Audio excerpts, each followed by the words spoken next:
नमस्कार साथियों, मैं दर्शन सिंह। बहुत लंबे समय से इंतजार चल रहा है कि आखिर यहाँ जिले में जो बोर्ड बैठक होनी है वो कब डिसाइड करी जाएगी, कब बोर्ड बैठक की तारीख सुनिश्चित करी जाएगी। क्योंकि यहाँ के किसान और यहाँ के निवेशक इस बात पर बिल्कुल अपने नजर गड़ाए हुए हैं कि आखिरकार बोर्ड बैठक कब होगी। ऐसे फैसले उसमें लिए जाएंगे जिसमें सबसे पहले फायदा किसान का, और उसके बाद यहाँ की जो परियोजनाएं हैं, जो परियोजनाएं किसी अलग अलग कारणों से रुकी हुई हैं, उन सभी को आगे के लिए हरी झंडी दिखाई जाएगी। तो इससे निवेशक को भी फायदा है और किसान को भी फायदा है। साथियों, जैसा कि हम सभी जानते हैं, जिला गौतम बुद्ध नगर में ग्रेटर नोएडा, यमुना और नोएडा अथॉरिटी, ये तीन अथॉरिटीज हैं जो डेवलपमेंट कर रही हैं। अब यदि हम बात करें कि तो बोर्ड बैठक होने के लिए शासन से हर एक प्राधिकरण को मंजूरी चाहिए होती है अपना जो कार्यरत क्षेत्र है उसमें डेवलपमेंट के लिए। उसी को ध्यान में रखते हुए वहां जिले के आला अधिकारी, शासन प्रशासन, ऐसे आला अधिकारी वहां उस मीटिंग में मौजूद होते हैं, जिनके आधार पर यहाँ जो परियोजनाएं हैं या जो डेवलपमेंट के आधार पर किसानों को फायदा मिलना है उस पर फैसले लिए जाते हैं।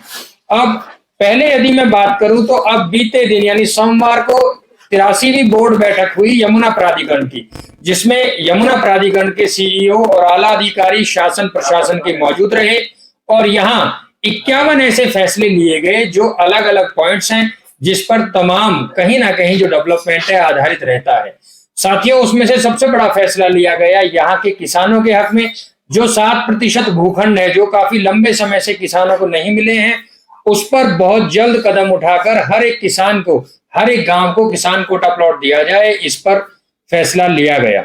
साथ ही साथ जो किसान को किसान कोटा प्लॉट मिलता है उसमें फार्मर कंपनसेशन के नाम पर जो प्राधिकरण द्वारा या किसान द्वारा प्राधिकरण में फंड जमा कराया जाता है, उसमें भी 4 किश्तों में किसान उसे पे कर सकता है, उस पर भी मंजूरी ली गई।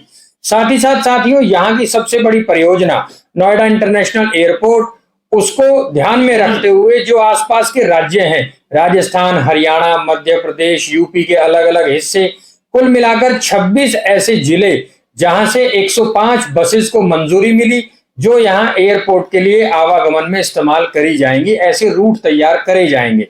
उसी को ध्यान में रखते हुए पिछले काफी लंबे समय से ऐसी कनेक्टिविटी जो आसपास के रोड मैप हैं, जो अलग अलग राज्यों से यहाँ यूपी के इस भाग को जोड़ते हैं, उन सभी की जो भी मरम्मत होनी है या जो रास्ते नए बनाए जाने हैं, उसके लिए 400 करोड़ रुपए की लागत प्राधिकरण द्वारा लगाई जाएगी और तमाम रास्तों को भी बिल्कुल अच्छी तरह से डेवलप किया जाएगा। तो ऐसा होना इसलिए जरूरी है कि यहाँ की जो परियोजनाएं हैं वो कहीं ना कहीं सबसे पहले शुरुआती दौर में किसान, उसके बाद यहाँ का निवेशक, उसके बाद यहाँ की जो परियोजनाएं हैं, यदि सभी अपनी अपनी जगह सही कार्य करेंगे तो यहाँ का डेवलपमेंट बहुत अच्छे तरीके से हमको होता दिखेगा। साथियों, ऐसे बड़े बड़े फैसले लिए गए। साथ ही साथ 20 एकड़ भूमि को चिन्हित किया गया मेडिकल कॉलेज के लिए।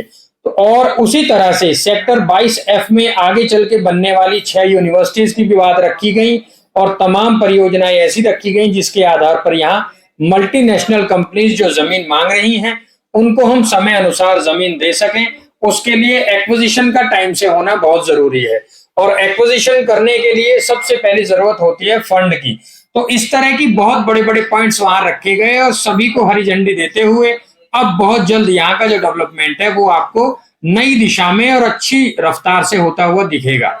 इसका सीधा प्रयास ये है कि यहाँ सबसे पहले किसान खुश रहें, तो किसान खुश रहने के बाद यहाँ का जो डेवलपमेंट है वो बिल्कुल भी इफेक्टिव नहीं होगा।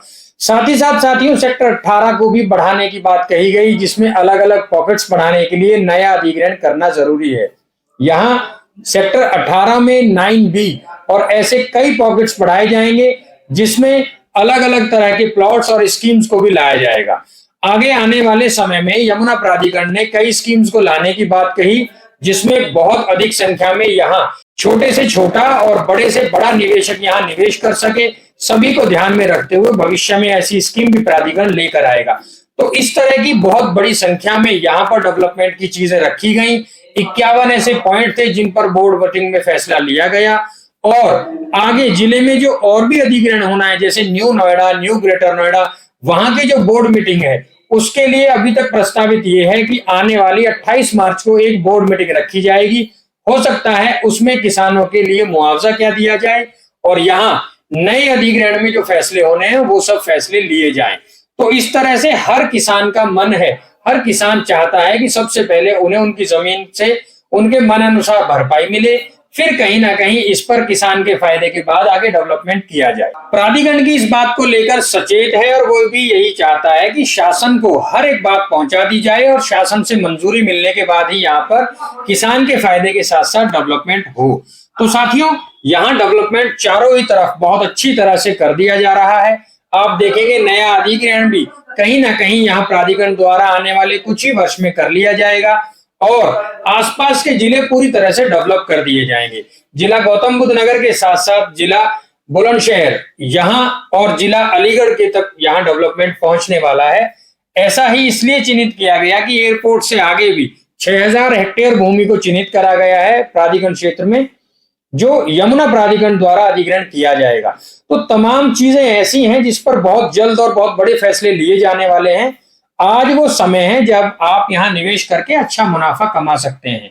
बेशक आपका बजट कम है तो छोटा निवेश कर सकते हैं और यदि आप बड़ा निवेश करना चाहते हैं तो आपके लिए भी यहाँ पर विकल्प मौजूद है। तो आप सभी किसी भी तरह की कोई सलाह चाहते हैं या कोई भी ऐसी इन्वेंट्री चाहते हैं जो आपके बजट अनुसार आपके निवेश में शामिल हो सके, तो साथियों नीचे स्क्रीन पर हमारा नंबर दिया गया है, आप ये नंबर डाल करके वो जानकारी ले सकते हैं। आप सभी को शुभकामनाएं। नमस्कार।